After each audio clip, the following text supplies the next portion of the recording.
The shield is back, but not how you remember it. Roman Reigns has returned, but he didn't come alone. This time, he's rolling deep with two new monsters, Hikuleo, the towering Tongan wrecking machine, and Zilla Fatu, the Bloodline's next big enforcer. Forget Rollins. Forget Ambrose. This isn't justice. This is domination.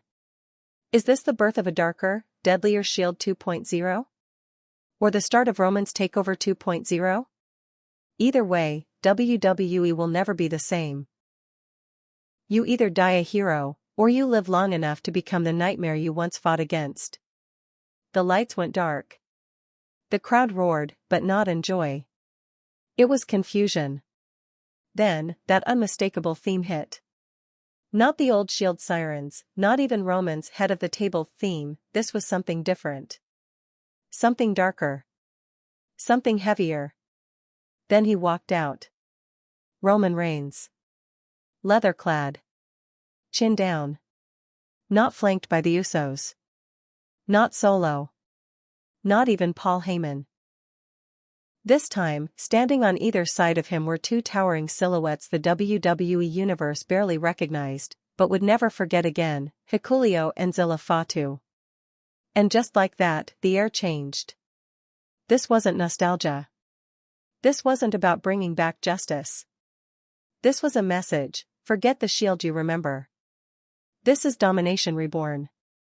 In Roman's absence, WWE hadn't just evolved, it had fractured.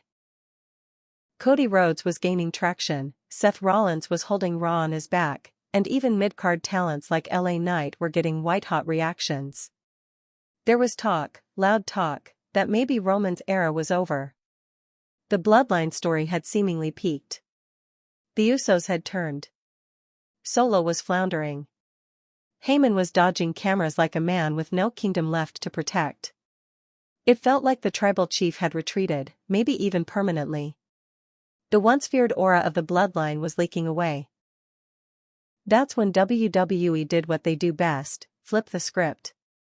Roman didn't just return to pick up where he left off. He returned to reset the board entirely. No more family drama. No more internal weakness. This time, he came with muscle, not blood. He came with intent, not obligation. He came to kill sentiment, and build a new empire. And his message to the locker room was simple, I'm not looking for family. I'm building an army. The reactions were instantaneous. Who the hell are these guys? That was the energy across every row in the arena. Twitter melted. Commentators scrambled. There were no vignettes, no teasers, no promos hyping their debut. Just Roman, flanked by Hikuleo, a 6'8" juggernaut fresh from wreaking havoc in Japan, and Zilla Fatu, son of Umaga, the newest heir of chaos. For longtime fans, their appearances felt like whispers of history colliding, the brute physicality of the Inoue dynasty infused with the unpredictability of modern-day mercenaries. The vibe wasn't justice. It was threat. They weren't here to save WWE, they were here to control it. Roman didn't speak for 2 full minutes. He just stood there. Stoic. Cold. Calculated. Letting the crowd drown in its own questions. Then finally, the mic hit his hand. Y'all thought I was gone. Y'all thought I was done. I was just reloading. In pro wrestling, returns are almost always nostalgia bait. A pop, a pose, a promo about unfinished business. But this? This was war footing. Roman's return didn't just revive a legacy, it redefined it. He reached beyond family to find weapons. He recruited youth, size, ruthlessness. And the message couldn't be clearer, I tried family. I tried loyalty. Look where that got me. It's a chilling philosophy, when bonds fail, build monsters. And that's what Hikuleo and Zilla Fatu are. Unfeeling. Unapologetic. Unrelenting. Recruits forged not from bloodlines, but battlefield resumes. Roman has assembled not a team, but a hit squad. This isn't evolution. This is escalation. Because this isn't just a heel turn or a dramatic return storyline. It's a philosophical pivot in WWE's top story. Roman Reigns was once the symbol of brotherhood. The silent powerhouse behind the Shield, fighting corruption, shielding the company, embracing the fans. Now? He's the architect of intimidation. The head of an empire. No longer asking for loyalty, but demanding obedience. The contrast couldn't be sharper. Where once stood Seth Rollins and Dean Ambrose, two men bound by shared purpose, now stands Hikuleo and Zilla Fatu, bound only by threat and opportunity. This new Shield doesn't stand for justice.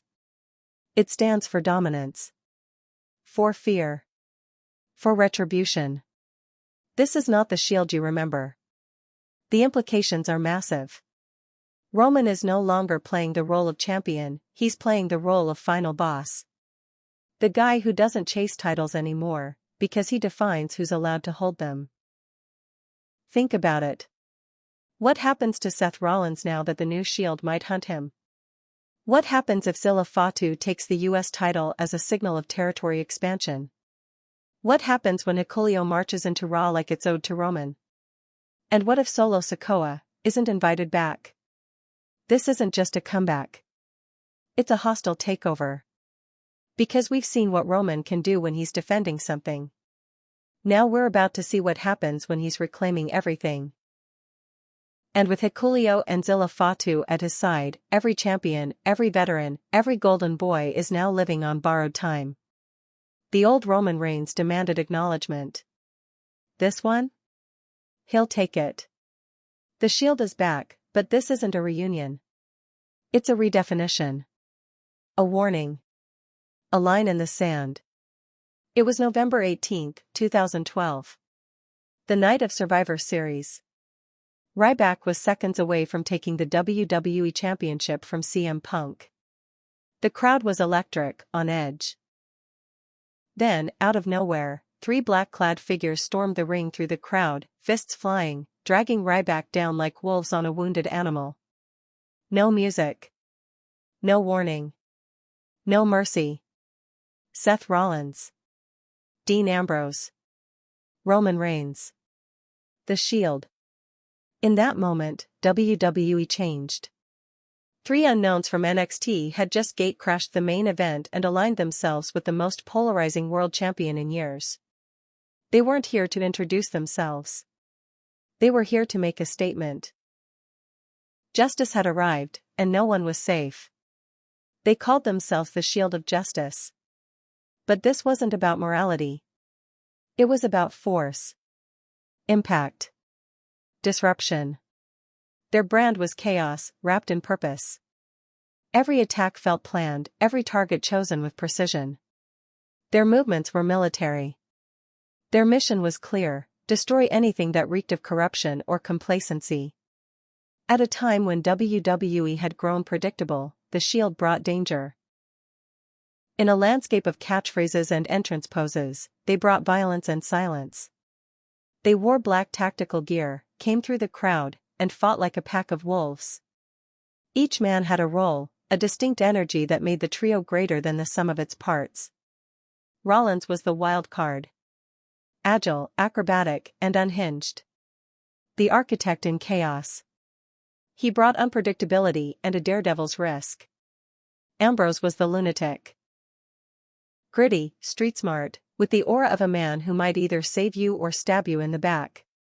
He gave the Shield its heartbeat, a cold, defiant pulse. Reigns was the muscle. Calm, collected, coiled power. He was the quiet storm, the one you feared most because he didn't have to speak to assert dominance. He just hit you with a spear and walked away like it was routine. They were relentless. Feuds with Team Hell No, John Cena, the Wyatt family, and Evolution only solidified their reputation. For nearly 2 years, they were the most dangerous faction in WWE, not because of what they said, but because of what they did. And more importantly, what they didn't do. They didn't betray each other. Not yet. Chapter 2, Brotherhood broken June 2, 2014. A date burned into the memory of every fan who believed in brotherhood. The Shield had just defeated Evolution. Twice. Clean. They were on top of the world, united, invincible. And then, the chair shot. Seth Rollins turned. He didn't hesitate. He didn't pause to explain. He swung with venom. First at Roman. Then at Dean. Each hit echoed like a gunshot in a church. The crowd wasn't angry, they were shocked. Stunned into silence. Like watching a best friend become a stranger in real time. That betrayal didn't just break the Shield, it broke the idea of trust in WWE storytelling. Because for the first time a group had come in, changed everything, and then imploded not from external pressure, but from within. Rollins said it was business. That it was evolution. But to the fans, it was betrayal. Raw, human, personal betrayal. Ambrose became a lone wolf. Bitter, unstable, and dangerous. His feuds were soaked in revenge. He didn't want titles, he wanted retribution. Reigns was left to shoulder the machine. WWE pushed him into the spotlight, but without his brothers, he felt incomplete. The crowd turned on him. Not because he lacked talent, but because he wasn't the Shield anymore. He was a corporate creation, not the silent enforcer we'd come to trust. Rollins, meanwhile, was crowned the Golden Child. The authorities' chosen one. His betrayal was rewarded with championships, spotlight, and resentment. He was the most hated man in the company, and he thrived on it.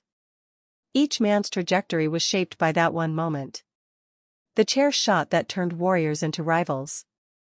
Friends into enemies.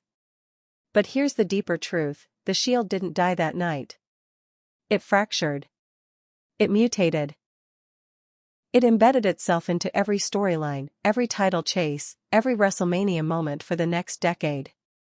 Because the Shield wasn't just a faction. It was a foundational shift in how WWE created stars. 3 men. 1 group. Unlimited fallout. Chapter 3, Reigns rises. Of all 3, Roman's path was the hardest, and the most compelling.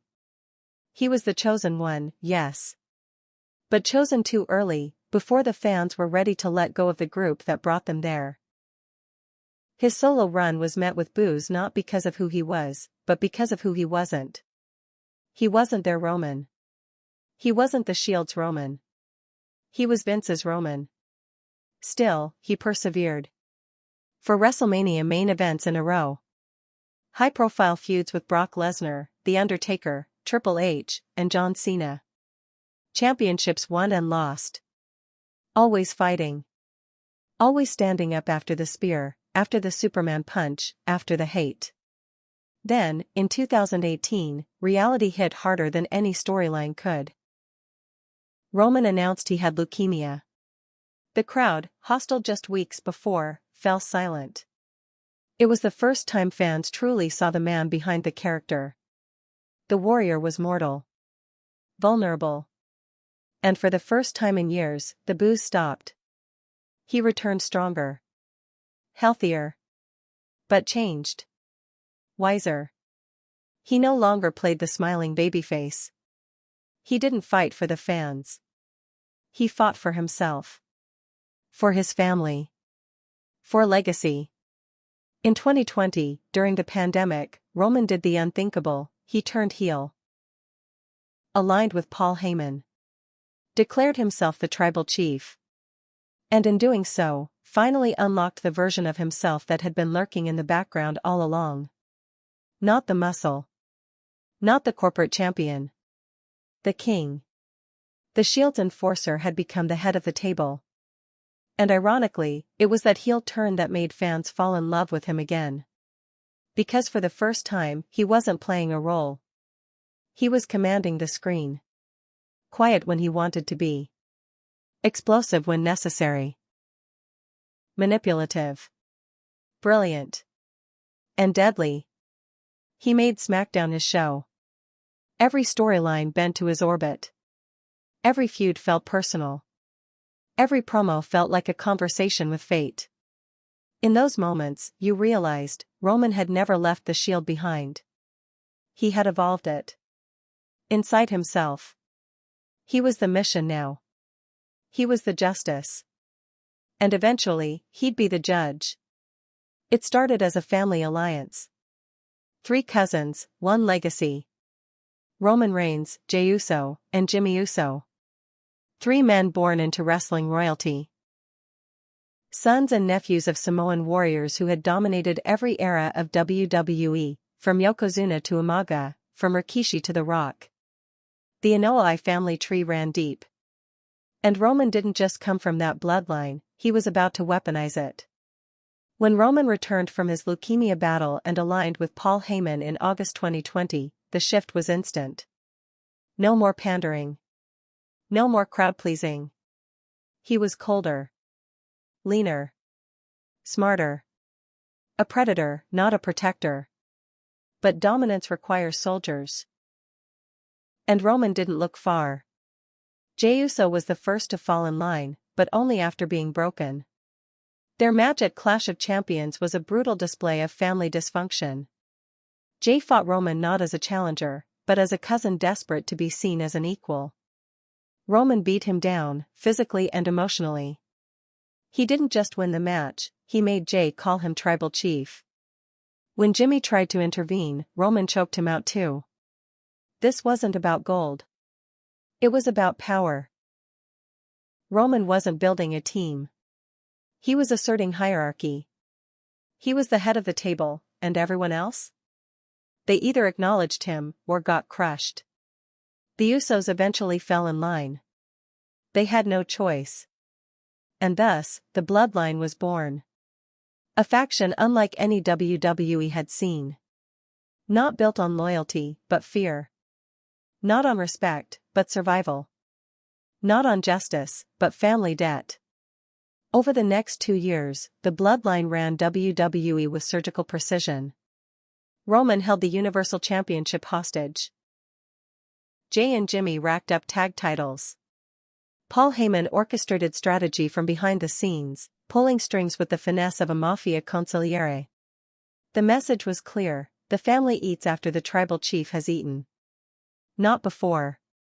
Not instead. Only after. No empire lasts forever. The Bloodline looked bulletproof on the surface, but the tension was there from the beginning.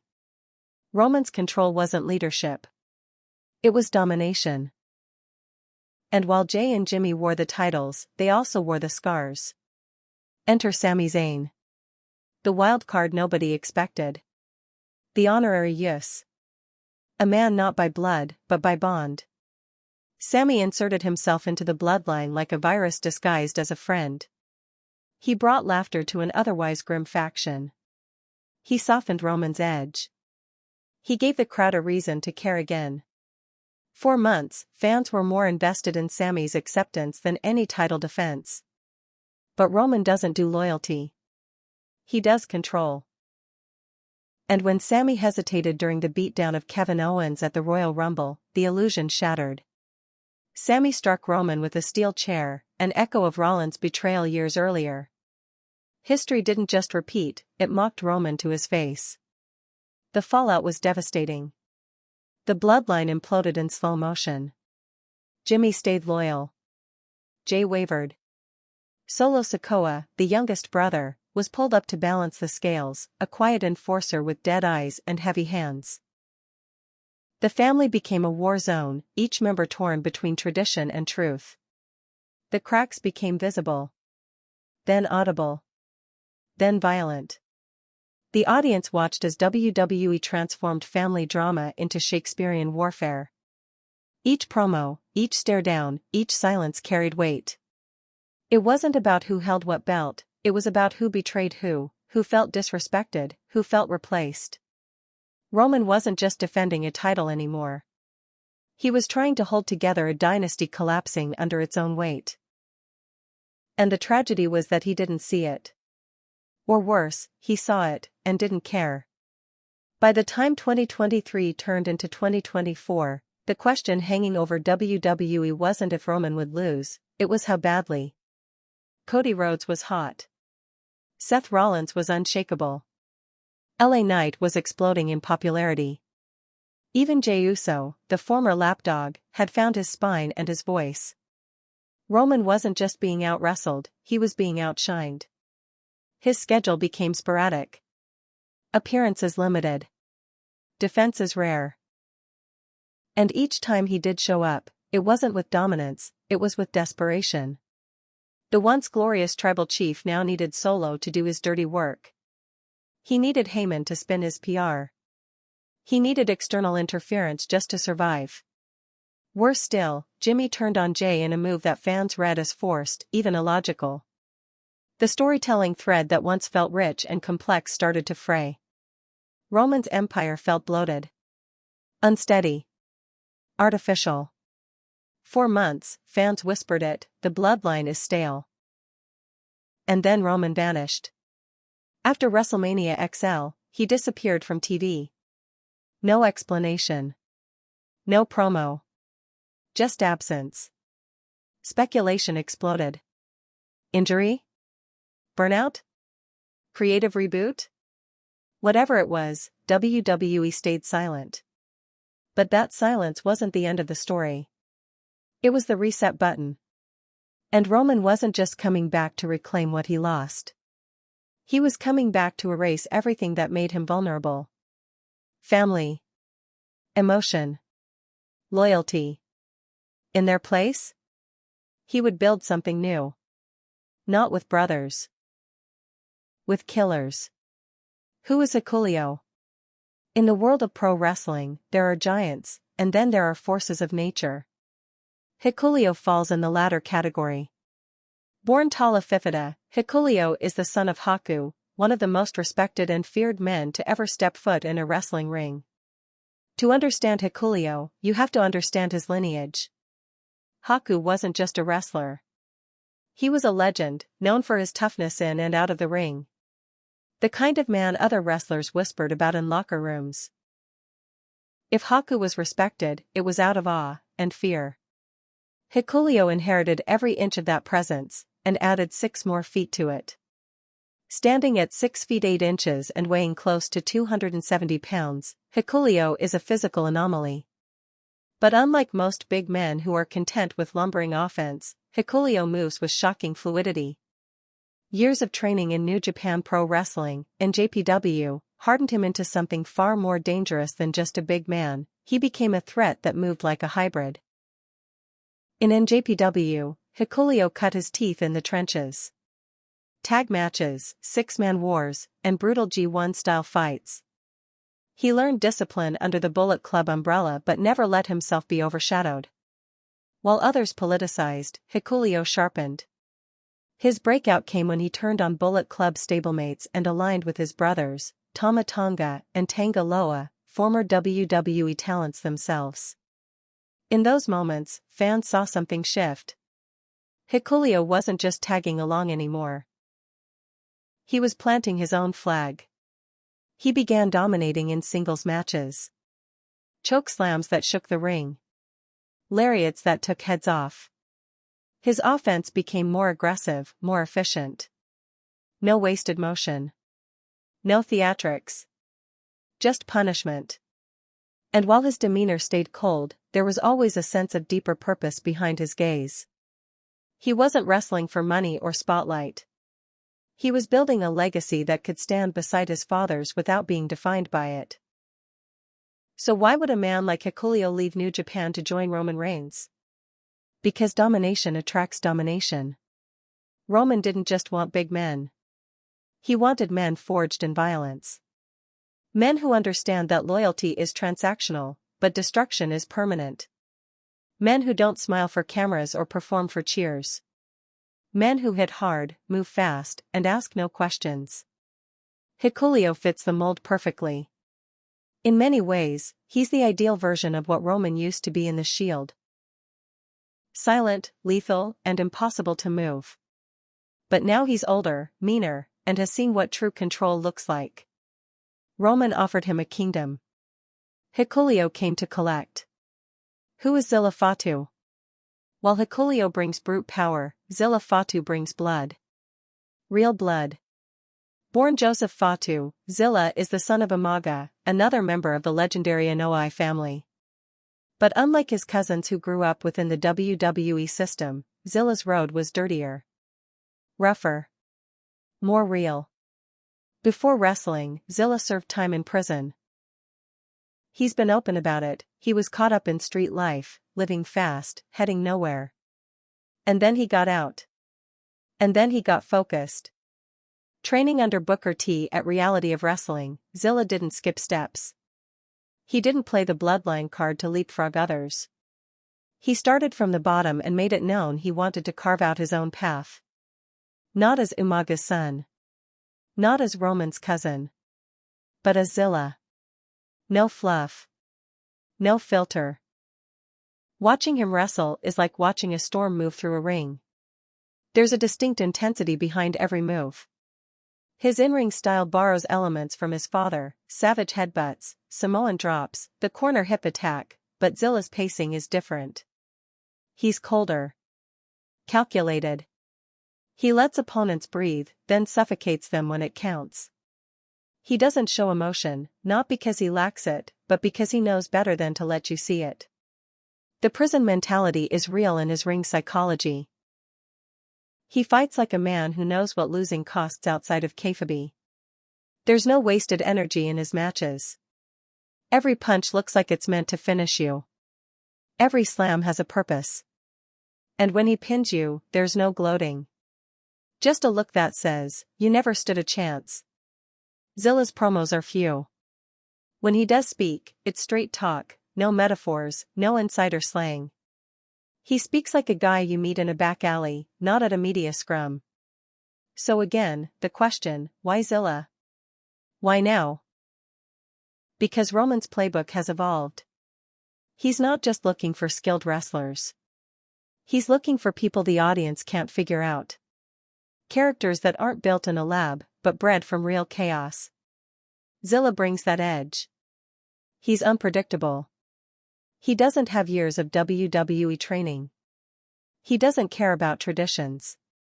He's not a sports entertainer, he's a threat. And if you think Roman isn't aware of what that means for fan perception, think again. This isn't Roman aligning with veterans. This is Roman planting flags in the future. Zilla is the kind of enforcer who doesn't need orders to act. He's loyal as long as the mission stays sharp. And right now, Roman's mission has never been clearer: build a faction the Bloodline could never be. No drama. No inner conflict. Just dominance. Roman Reigns is many things: physically dominant, psychologically ruthless, and narratively brilliant. But above all, Roman is strategic. And bringing in Hikuleo and Zilla Fatu wasn't about making a splash. It was about ending the era of weak links. The original Shield had cracks, emotional ones. Rollins had ambition. Ambrose had unpredictability. Roman had loyalty. It made for compelling television, but it was always going to fall apart. The Bloodline? Built on family. Which meant it was always hostage to emotional stakes. Betrayals cut too deep. Rivalries got personal. And eventually, love turned to resentment. So now Roman's building a team with no strings attached. Hikuleo doesn't share his blood. He shares his mindset. Zilla doesn't come to Roman as family, but as a soldier, one who respects Roman's vision and thrives under structure. This is a cleaner system. More efficient. Roman isn't babysitting anyone. He's not negotiating loyalty. He's commanding respect. The new unit is tighter, meaner, and faster to act. There's no time for rebellion, because everyone knows their role. Roman sits at the top. Hikuleo breaks bones. Zilla ensures no one escapes. They're not friends. They're not even allies in the traditional sense. They're a calculated formation. And that makes them the most dangerous thing in WWE right now. Because emotions make you vulnerable. And Roman Reigns? He's done with vulnerability. Let's be clear. Roman Reigns didn't just wake up one day and pick two large, dangerous men to stand beside him. Every move in his career, since he returned as the tribal chief, has been calculated. This, right here, is no different. He's not recreating the shield. He's rewriting it. Look at the pattern. The shield was made up of hungry, young talent with no allegiances. They were NXT guys brought up to shake things up. They arrived angry, with purpose, and no baggage. That's what Hikuleo and Zilla Fatu are. Fresh enough to be molded, dangerous enough to be respected. They aren't household WWE names yet, and that's exactly what Roman wants. With Seth Rollins, there was ambition. With Ambrose, volatility. Roman was the anchor in a storm of emotions. Now? Roman's the storm. And Hikuleo and Zilla are weatherproof. He's learned from the chaos of the bloodline. He knows what happens when power is shared too freely. So now, there's no council. No family votes. No Heyman whispering in his ear. Just structure. Roman is at the top. Everyone else enforces the vision. No more dinner table analogies. No more bloodline traditions. This isn't heritage. It's warfare. And the tools of war don't need a reason. They just need a target. The visual is already terrifying. Roman, slow walking down the ramp, flanked by Hikuleo on one side and Zilla on the other. No entrance gear. No pyro. Just cold eyes and locked jaws. Now imagine them in action. Hikuleo absorbs punishment like it's routine. You hit him, he steps forward. You try to run, he grabs you midair. He's not here to pin you, he's here to wear you down. Zilla is the cleaner. Quick strikes, stiff kicks, and that devastating Samoan spike straight from his father's legacy. Once you're down, he makes sure you don't get up again. Then Roman finishes you. Spear. Guillotine. Cold stare. Message sent. It's surgical.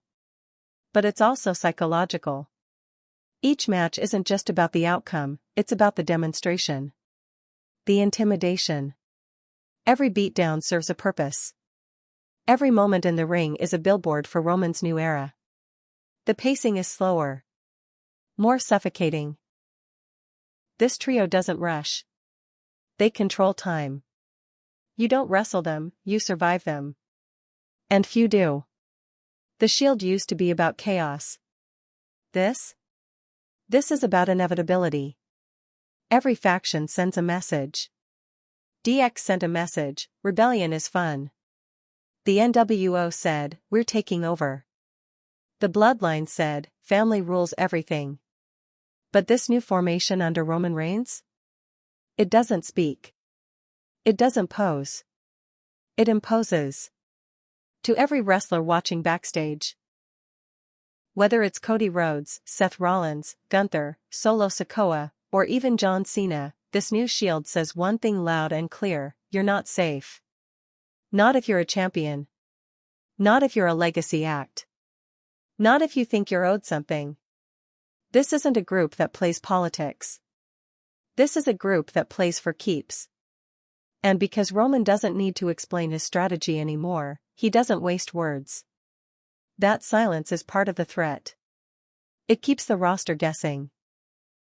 Is he coming to take your title? Your spotlight? Your tag partner? Or all three? Everyone is now on notice. Because this Shield doesn't wait for injustice. It creates it. And it punishes anyone who dares question the new order. There's something else lurking beneath all this, the ghosts of the original Shield. Seth Rollins. Still thriving. Still standing. Still haunted by the chair shot that ended it all. Dean Ambrose, now Jon Moxley, blowing up AEW with violence and freedom Roman could never allow. These men defined Roman Reigns once. But now, Roman is defining himself by walking over their legacy. Recreating the Shield, on his terms, isn't just strategy. It's revenge. It's reclamation. He's rewriting the book in real time. saying, "I was always the core. I was the one holding it together. And now, with two killers at my side, I'll prove that what I'm building was always the better version." No Rollins. No Ambrose. No betrayals. Just purpose. Roman isn't looking to reunite with his past. He's here to bury it. The arena lights cut out mid-match. Not at the end of a show. Not during a commercial break. In the middle of a championship match, right when the energy was peaking. The timing was surgical. Commentary went dead. Crowd confusion shifted into panic-level anticipation. Then came the audio distortion. Not Roman's tribal theme. Not the Shield's old sirens. Something low, guttural, unfamiliar. A sound meant to disorient, not excite. And then, he walked out. Roman Reigns. Black tactical vest. Gloves. Hair down. Eyes forward. Calm. Ice cold. Behind him, two massive shadows emerged, Hikuleo and Zilla Fatu. The crowd didn't know how to react. It wasn't a cheer. It wasn't a boo. It was a stunned silence that said, "We don't know what this is, but we know it's not good." Roman walked slowly, deliberately. No pyro. No theatrics. Just tension so thick it was suffocating. In the ring stood the current champion, surrounded. No one moved. Then, like clockwork, Hikuleo stepped onto the apron. Zilla followed. Roman didn't enter through the ropes, he walked in over the steel steps like a general entering occupied territory. No announcement. No music cue. Just presence. The crowd began to murmur, chants of "Holy sh*T building." Then Roman grabbed the mic. No speech. Just a phrase, "You forgot who I am." And just like that, Zilla Fatu struck. A headbutt that sounded like a baseball bat cracking. Hikuleo followed with a thunderous clothesline that flipped the champion inside out. Roman didn't touch a soul. He just watched. This wasn't a match. This was an execution. And the message couldn't be clearer, Roman Reigns was back. Not to chase titles, but to destroy structure. To enforce memory. To reintroduce fear.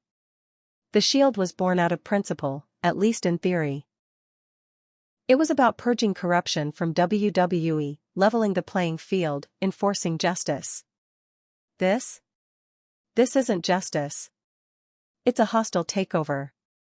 The Shield came out of the crowd to fight against the authority. This new Shield is the authority.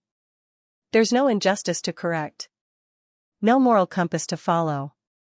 Only Roman's will. The crowd used to chant justice for all when the Shield arrived. Now, they don't chant at all. They watch. In fear. In awe. In silence. Because this version doesn't save anyone. It doesn't balance the scales. It tilts them completely in Roman's favor. And here's the irony, the fans asked for this. For years, they wanted Roman to lean into his power. To stop playing the good guy and embrace the dominance they saw in him. Now that he has? They're not sure they like what they created.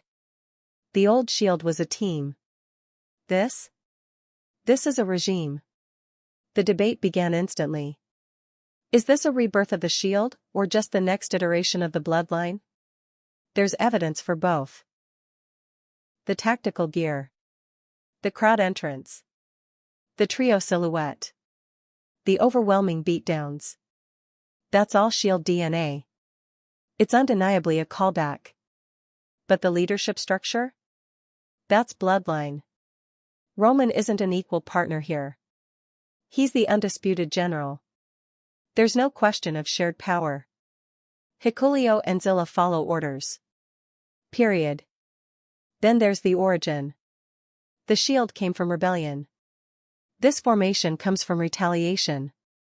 And that changes everything. The Shield had a cause. This group has an agenda.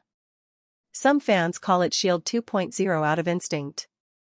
Others say it's the Bloodline upgraded, leaner, meaner, stripped of family drama and fueled by pure dominance. But maybe it's neither. Maybe this is something entirely new. Not built on brotherhood or blood, but on obedience, fear, and unapologetic conquest. Roman has always blurred lines. Now he's erasing them. Backstage? Chaos.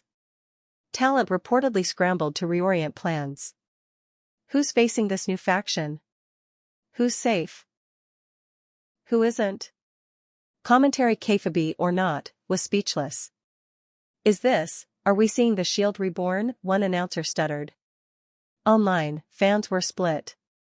Some were chanting for Seth vs. Roman Part 3. Others speculated about a Rollins-Ambrose reunion to take this new crew down. But one thread echoed across every platform: this changes everything. And not in the poetic WWE will never be the same way. In the actual, structural sense. Roman doesn't just return to participate in storylines. He becomes the storyline. Everything else starts bending to his gravity again. Titles. Shows. Feuds. Careers. And the scary part? He hasn't even declared his target yet. Because right now, he doesn't need to. Everyone already knows what time it is. For days after the return, Roman didn't say a word on social media. No interviews. No promos. No digital exclusives. That silence was louder than any press release. Because it told you everything you needed to know. He doesn't need your reaction. He doesn't need your approval. He's not performing anymore. He's rebuilding. On his terms. With his tools. And with a new understanding, family gets emotional. But soldiers? They follow orders. And this time, Roman isn't risking the throne. He's fortifying it. Roman Reigns didn't return as the man he was when he left. That version, the tribal chief, was already fading. Still dominant, still feared, but burdened. You could see it in his pacing. Hear it in the drawn-out promos. Feel it in every match where interference kept him afloat. When he returned with Hikuleo and Zilla Fatu, something had changed, not just in style, but in philosophy. He wasn't here to reclaim a belt. He wasn't begging to be acknowledged. This version of Roman operates with one truth: control is more valuable than gold. Championships can be taken, cashed in, stripped, or stolen. But fear? Respect? Control? That's currency you mint yourself. It's a psychological evolution. At the height of the Bloodline's power, Roman still played politics. He had to. Convincing the Usos, negotiating with Solo, leaning on Heyman to manage tempers. Every week was a battle not just with opponents, but with his own house. That version of Roman ruled a dynasty. This one commands an army. The difference? No more emotions. He's no longer the father figure of a family drama. He's the tactician of a movement. The psychology is militaristic now. Cold. Precise. Hierarchical. The old Roman spoke of war. This one doesn't have to. He acts. His silence is no longer brooding, it's strategic. His presence is no longer charismatic, it's suffocating. His allies don't celebrate beside him, they stand behind him, eyes locked, waiting for orders. And the clearest sign of his new mindset? There's no more head of the table. That phrase belonged to the family. He doesn't need that title anymore. Now, he just is. Inside WWE, Roman Reigns' return didn't just reset the narrative. It caused an internal ripple effect that reached every department: creative, production, talent relations. Sources backstage reportedly described the return segment as lockdown-level protected. No rehearsals. Minimal crew. No one outside the top circle knew Hikuleo and Zilla were debuting that night. Security was doubled in guerrilla. The scripting was reduced to bullet points. Only 3 men had access to the exact timing of Roman's walkout. This level of secrecy isn't just a creative decision. It's a signal. Roman is being treated not as a top superstar, but as a franchise pivot point. When he moves, the company moves. That kind of power comes with questions. How long is Roman staying? How active will he be? Is this a short-term spike to elevate new talent, or a long-term rebrand? Some believe Roman is setting up his final act. One last super run. A clean, brutal run through the locker room, ending with an earth-shattering retirement at WrestleMania 41 or 42. Others think this is just phase 2. The Roman we saw in the Bloodline era was developmental. Now? He's fully formed. The office sees money here. So do the networks. And if merchandise spikes, and it will, they'll ride this as long as Roman is willing to hold the throne. But there's tension beneath the excitement. Some younger talent reportedly expressed frustration that just when they were gaining momentum, Roman returned to reclaim top-tier booking. Cody. LA Knight. Solo. Even Sami Zayn. They've been holding the show together, and now they're back in Roman's orbit, like moons around a black hole. Some are okay with that. Others aren't. But no one can say it out loud. Because in WWE's power structure, when Roman steps in, everyone steps back. The most revealing part of Roman's psychology right now isn't what he's saying on screen. It's how the locker room is responding off-screen. There are 2 camps. Veterans and agents admire Roman's ability to constantly reinvent himself. From silent enforcer to divisive babyface to mafia-style kingpin, now to cold military tactician, he's done what few others can do, evolve and stay over. Guys like Randy Orton, AJ Styles, even Edge before he left, understand that level of adaptability. They know how hard it is to lead an era and still surprise people. And for younger guys like Braun Breaker, Austin Theory, and Carmelo Hayes, Roman represents the level of craft and presence they aspire to. This group doesn't hate Roman. But they're tired of orbiting him. They've been building momentum in his absence. Selling merch. Carrying house shows. Populating highlight reels. And now, as Roman returns, the top of the card spotlight shrinks again. And it's not just TV time, it's booking logic. How do you push Cody as the face of the company when Roman is the bigger draw? How do you make Seth Rollins the backbone of Raw if Roman overshadows him just by showing up on SmackDown? Even more quietly. There's the fear of being fed to the machine. Because everyone knows how Roman's returns work. He doesn't return to feud. He returns to establish order. And if you're in the way, you're a warm-up segment. Notice who hasn't been seen? Paul Heyman. The man who has stood at Roman's side through the Bloodline war. The strategist. The advocate. The consigliere. His absence is loud. Roman came back with Hikuleo and Zilla. Not Paul. And that's intentional. Because Roman no longer needs a voice. Not when his message is fear. Not when his plans are violence. There are 2 working theories. Heyman returns later, stunned by what Roman has become. Maybe even pushed out. Maybe Roman sends a message, "Thank you for your service, but we're past that now." Heyman is in the shadows, working deals to protect Roman's long game, setting up title shots, burying opponents politically, holding the chessboard in place behind the scenes. Either way, the dynamic has shifted. Roman isn't listening to advice anymore. He's giving orders. And for Heyman, used to being the master manipulator, that could be the beginning of his exit. Because this version of Roman doesn't ask for input. He only demands results. Roman Reigns doesn't just dominate the camera, he bends the booking universe around him. And now that he's returned with Hikuleo and Zilla Fatu, the question changes from who will feud with Roman to who dares. Because this isn't the Roman of 2021 who needed interference and distractions. This is Roman with muscle. Roman with a hit squad. Roman who doesn't care if you're family, fan favorite, or corporate investment.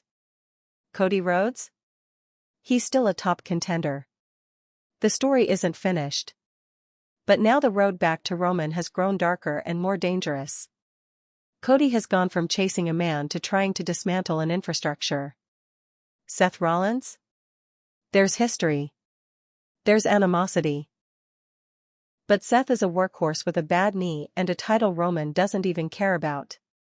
What does that match look like now?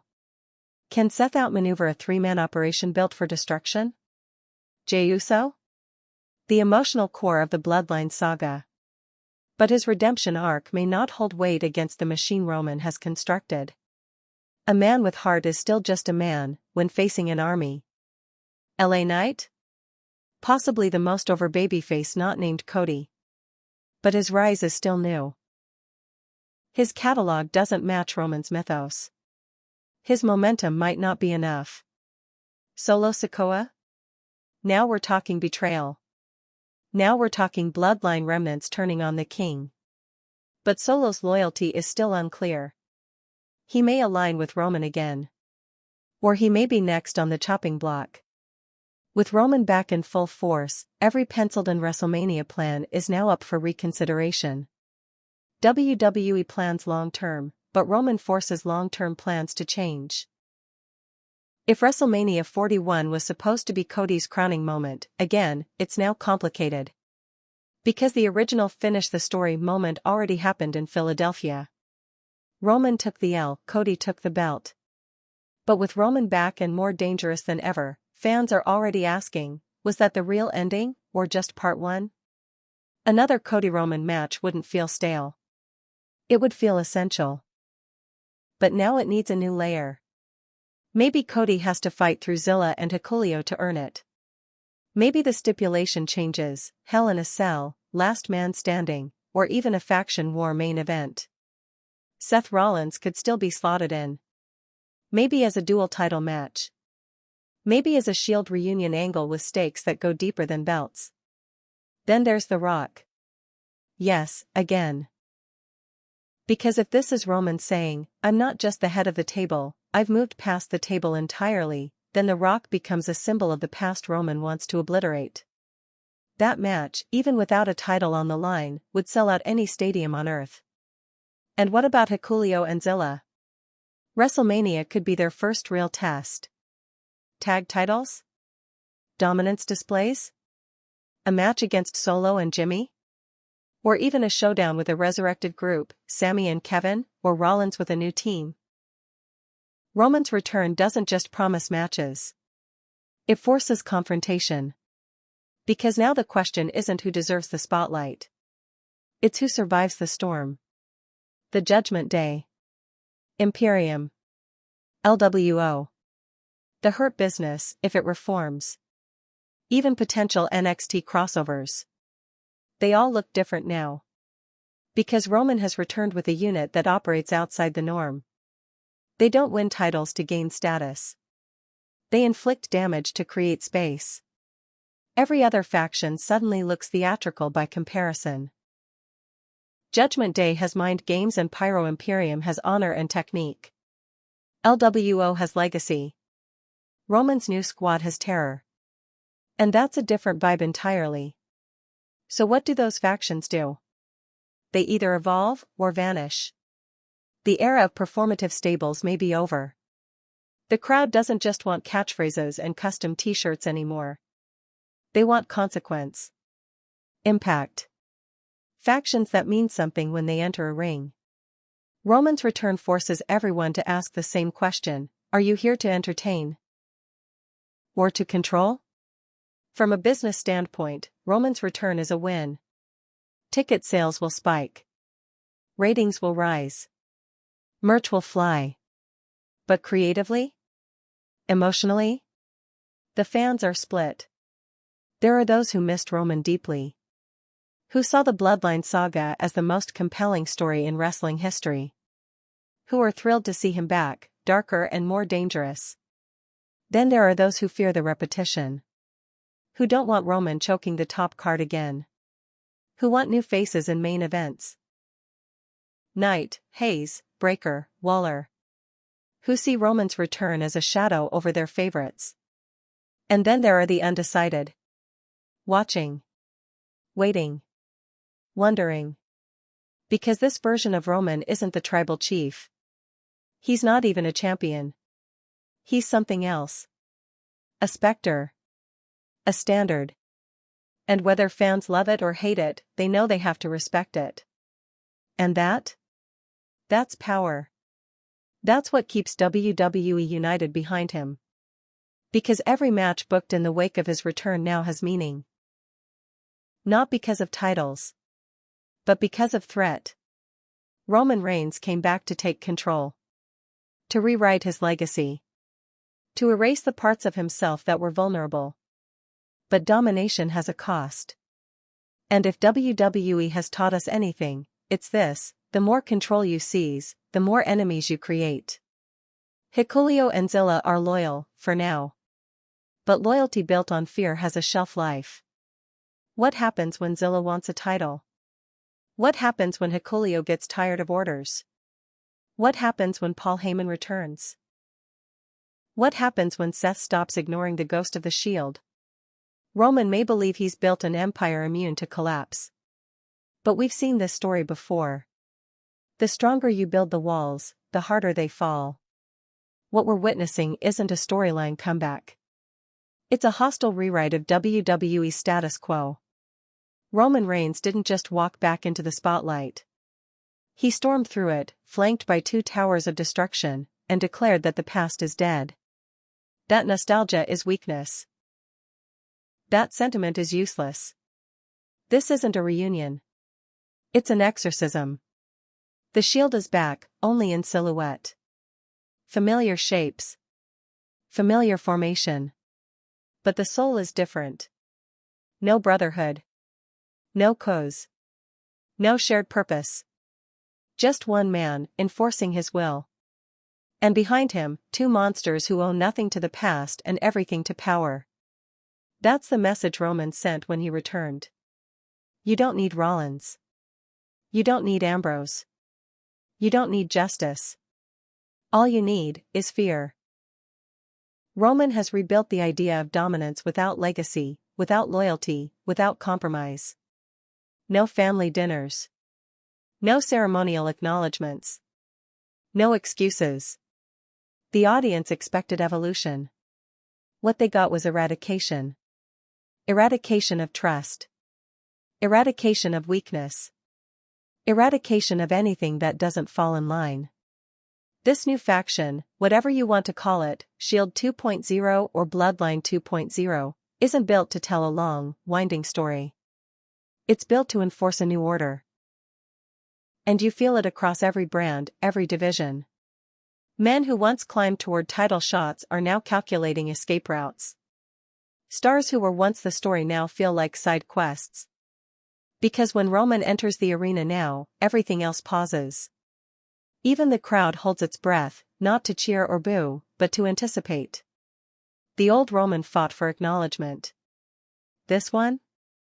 He doesn't need you to acknowledge him. He expects you to comply. That's the difference. That's the danger. That's the dominance. But here's the deeper truth: power built on fear rarely lasts. It breeds silence, not loyalty. It invites defection. It attracts rebellion. Hikuleo and Zilla Fatu are loyal now. But one day, they'll realize something: Roman is not building a kingdom for them. He's using them to build a monument to himself. And monuments don't last forever. Eventually, the crowd will turn. The roster will unite. The challengers will multiply. And the throne will crack. Just like it always does. But not yet. For now, Roman Reigns stands unchallenged. Not just because he's strong.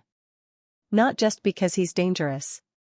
But because he's willing to burn everything that made him human in order to stay on top. That's what makes this return unforgettable. Not the surprise. Not the faction. But the transformation. This isn't Roman the tribal chief. This isn't Roman the superstar. This is Roman Reigns, the final form. And as of today, WWE belongs to him. For how long? That's the question everyone's too scared to ask. But it's the only one that matters. Because when power speaks softly, it's already won. What do you think? Is this the greatest version of Roman Reigns yet, or a warning sign that WWE's top tier is more closed off than ever? Comment below, subscribe, and let's talk. Because whether you love him, hate him, or fear him, Roman Reigns is back. And WWE will never be the same.